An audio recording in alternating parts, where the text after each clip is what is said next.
எவ்வளவு ஃப்ராட் பண்ணி இருக்கிறீர்கள், எவ்வளவு தில்லுமுள்ளு செய்திருக்கிறீர்கள். அந்த ஜாக்கு தன்னிலை விளக்கம் அந்த சீடியை நீங்கள் பார்க்க வேண்டும்.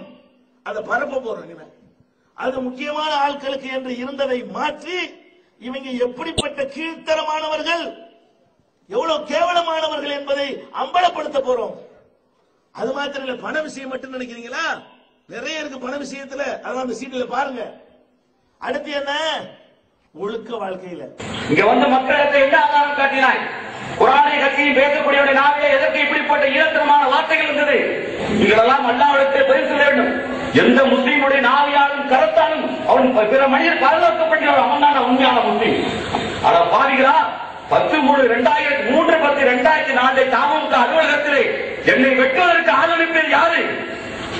உன்னுடைய கரத்தால் யாரா பாதுகாக்கப்பட்டா? என் கண் முன்னாலே 2 இந்து சகோதரர் வெட்டப்பட்டான். அதான் உண்மை. ரத்தத்தை ஓட்டினாயே தாத்தாஜாவின் தலைவனே, நீ இன்றைக்கு நீதிமன்றத்தை விலைக்கு வாங்கலாம். உன்னிடத்திலே காசு வாங்கக்கூடிய சில ஆடியோ கிரேராஜ் போன்ற இருக்கலாம். உன்னிடத்திலே காசு வாங்கக்கூடிய சில காவல்துறை அதிகாரி இருந்திருக்கலாம். அவனெல்லாம் நாளை மறுமை நாளை வரமாட்டான். நிச்சயமாக இந்த ரபிக் நாளை நான் நீதிமன்றத்தை அல்லாஹ்வுடைய மன்றத்தில் எதிர்த்து வழக்காடினால் பிஜேவர்களே உங்களுக்கு 70 மணி தங்கை அல்லாஹ்விடத்தில் இருந்து மறந்துவிடாதீர்கள். நினைத்துக் கொண்டாய ரத்தம் போட்டுவது உன்னுடைய கரத்தால் என்ன முஸ்லீம் பாதுகாக்கப்பட்டான்? இல்லை, ஒரு மனிதனாய் நீ வாழ வைத்திருப்பாயா? சொல்லப்படான். தமிழகத்தில் எங்க பார்த்தாலும் கலவரத்திற்கு காரணமாக நீ இருந்தாய் என்று சொல்லி இந்த சகோதரி இப்ப சொல்லும்போது எனக்கு நிறைய விஷயங்கள் தெரியும். உண்மையிலே எனக்கு தெரியாது. இல்லை என்று சொன்னால் இவனையெல்லாம் தலைவர்கள் நான் ஒருவரில் எடுத்துக் கொள்ள மாட்டேன். ஆயுத கலாச்சாரம் கூடாது என்பதை சத்தியத்தை 1400 ஆண்டுக்கு முன்னால் போதித்த அல்லாஹ்வுடைய தூதரை மார்க்கத்திலே இப்படி ஒரு இழிவாக இருந்திருக்கிறார் நினைக்கின்ற பொழுது அல்லாஹ்வை அப்புறப்படுத்திருக்கார்கள். அல்லாஹ்விடத்தில் நன்றி சொல்ல வேண்டும். இந்த அல்லாஹ்வின் இளைஞர்களே, இந்த மேடையிலே எப்படிப்பட்ட மேடை இது? இந்த இடத்தில் எப்படிப்பட்ட சத்தியத்தை எல்லாம் அந்த மனிதர் போதித்திருக்கிறார். மாறாக இங்கே நின்று கொண்டு ரசூலை பற்றி, ரூபாய்களை பற்றி, இன்னும் இந்த ஜாக்கில் இருக்கக்கூடிய அன்பை திராயவர்களை பற்றி இப்படி புறம்பேசி விட்டு போயிருக்கிறாயே. நாங்கள் ஒன்றும் பின்வாசல் வழியாக வரவில்லை. நீங்க எல்லாம் புறவாசல் வழியாக வரியா? வந்து பாரு.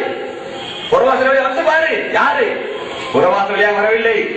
உன்னை நேருக்கு நேராக சந்திப்பதற்கு ஆற்றல்கள் கொண்டு நான் இப்பவும் சொல்கிறேன். இங்க நிற்கக்கூடிய காவல்துறை அதிகாரிகள், இங்க இருக்கக்கூடிய மாற்று மத சகோதர சகோதரிகள், மாற்று ஜமாத்தை சேர்ந்தவர்கள் கைகொட்டி சிரிக்கக்கூடாது என்பதற்காக மட்டும்தான் சில விஷயங்களை அடக்கி வாசித்துக் கொண்டு போகிறேன். போடலாம் திண்ணை தோழலாம். யாரு திண்ணை தோழர்கள்? வரலாறு தெரியுமா? படிக்கும் பார். ரத்த அப்படி சூழலிப்பவருடைய வாழ்க்கையை பார்த்தார். அவர்களோட ஒப்பிடுவதற்கு உனக்கு என்ன தகுதி இருக்கிறது? நீங்கெல்லாம் திண்ணை தோழர்கள் போஸ்டர் போட்டு ஒட்டிக்கிட்டு, அப்ப திண்ணை தோழர் யாருக்கிறார்? தோழர்கள் யாரு? அடுத்தவங்க பையாசை அவகரிச்சு உட்கார்ந்து அவன் தான் போட்டு நம்பியா? அவன் தான் தலைவனா? இவ்வளவு கொடுமை தெரியுமா? விசாரணை நடக்கு. மரிய ஜார்ஜி மதிப்புக்குரிய உதவி காவல் ஆணையர் மரிய ஜார்ஜி முன்னாடி கேட்கிறாங்க, நீங்க வந்து இப்போ தனியா தான் அமைப்பு வச்சிருக்கீங்க, ஜாக்ல கிடையாது. இல்லையா, நான் இப்ப ஜாக்ல இருக்கேன் அப்படின்னு. யாரு? நபி மேலப்பாளைய லோக்கல் நபி இருந்தாரு. பொய்களை தாக்கி 10 பேருக்கு கொடுக்கிறேன் என்றார். எந்த மேடையிலும் பேசவில்லை அன்பார்ந்த சோழர்களே, எந்த கேசட்டிலும் பேசவில்லை, எந்த ஜுமாவுடைய மேடையிலும் பேசவில்லை. தங்களை தூய்மையானவர்கள் சஹாபாக்களுக்கு ஒப்பானதாக கருதி அடுத்தவரை மட்டம் தட்டி ஒண்ணுமில்லாமல் நினைக்கும் பொழுது அவருடைய தூய்மைத்தன்மை லட்சணத்தை வெளிப்படுத்த வேண்டுமா வேண்டாமா? வேண்டும். சைஃபுல்லா ஹாஜா என்பவர் சட்டக்குறைய ஒரு 10,000 to 15,000 ரூபாய் வரை சம்பளம் வாங்குகிறார்.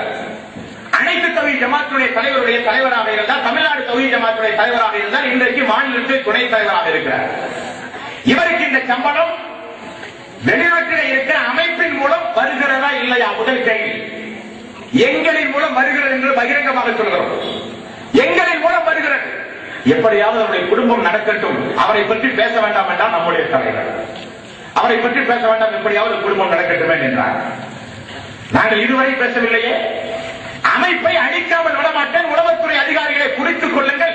இனி போராட்டம் நடத்தியாவது இந்த ஜேஐகே இல்லாமல் ஆக்குவேன் என்றால் எப்படி விட முடியும்?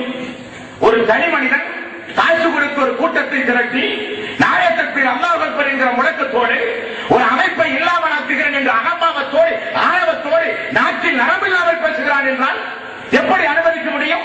இந்த நாட்டில் யாருக்கும் அமைப்பு நடத்த உரிமை இல்லையா? இந்த நாட்டில் யாருக்கும் ஏகத்துவத்தை சொல்வதற்கு உரிமை இல்லையா? தன்னை அபூஜகல் என்று பிரகடனப்படுத்துகிறார். செயல் அப்படித்தானே இருக்கும். சைஃபுல்லா காஜா வெளிநாட்டில் இருந்து பகிரங்கமாக குற்றம் சுமத்தி சொல்கிறேன். இல்லை என்று மறுப்பதாக இருந்தால் இதே மேலப்பாளையத்தில் சைஃபுல்லா காஜா நான் வெளிநாட்டின் அமைப்பிலிருந்து சம்பளம் வாங்காத ஒரு தூய்மையாளன் என்று பேச வேண்டும். அது இங்கே ரெக்கார்டு செய்யப்பட வேண்டும். இது முதலாவது குற்றம். இதை முதலாவது நாங்கள் சுமத்துகிற குற்றம். வெளிநாட்டு தொடர்பு கள்ளத்தனமாக உங்களுக்கு உண்டு. இரண்டாவது அனைத்து தமிழ்நாடு தௌஹீத் ஜமாத் 2000 ஆரம்பிக்கப்பட்டது. வெளிநாட்டினுடைய உதவி, வெளிநாட்டு அமைப்பினுடைய உதவி நீங்கள் வாங்கவே இல்லையா? இலங்கையில இருக்கிற ஜம்மியத்து சபாக் என்று சொல்லப்படுகிற ஒரு அமைப்பை நடத்துகிறார் என்னுடைய நெருக்கமான நண்பர் மிஸ்டர் ரஷீத் என்று சொல்லப்படுகிற ஒரு மௌலவி. அவரிடமிருந்து 5.5 லட்சம் ரூபாய் ரொக்கமாக ஒரே தொகையாக ஒரே நாளில் மேலப்பாளைய பகுதியில் திருநெல்வேலி மாவட்டத்தில் ஒரு பள்ளி கட்டுவதாக வாங்கி வந்தீர்களே பாதிகளே, அந்த பள்ளி எங்கே? இந்த திருநெல்வேலி மாவட்டத்தில் எங்கே அந்த பள்ளி? எங்காவது ஒரு கூட்டத்தை நாங்கள் பேசியிருப்போமா? எங்காவது ஒரு இடத்தில் இந்த செய்தியை நாங்கள் சொல்லியிருப்போமா? நாங்கள் பள்ளி கட்டினால் 10% கமிஷன் அடிக்கக்கூடிய கூட்டம் என்று பேசுகிறீர்கள். அல்லாஹ் அறிவான். கமிஷன் ஒன்றில் நீங்கள் வாங்கி தந்திருக்க வேண்டும், அல்லது வாங்கும் பொழுது நீங்கள் பார்த்திருக்க வேண்டும், அல்லது கொடுத்த நபராவது உங்களுக்கு சொல்லி இருக்க வேண்டும். மூன்றும் இல்லை. பள்ளி கட்டுகிறார், கமிஷன் அவர்களுக்கு வருகிறது. சரி, அப்படியே வைத்துக் கொள்ளுங்களேன். பள்ளிக்கு வாங்கிய பணத்தில் பள்ளியே இல்லையே பாதிகள அமைப்பினுடைய பணம் அல்லவா அது? அது போகட்டும். திருப்பூர் கோவை மாநகரத்தில் இருக்கிற திருப்பூர் மாவட்டம் அருகில இருக்கிறது ஒரு பகுதி, மங்களம் என்று சொல்லப்படுகிற ஒரு பகுதி. அந்த பகுதியில ஒரு பள்ளி வாங்கி முழுக்க முழுக்க குவைத்தினுடைய நிறுவனத்திலிருந்து வாங்கி கட்டப்பட்ட பள்ளியா இல்லையா?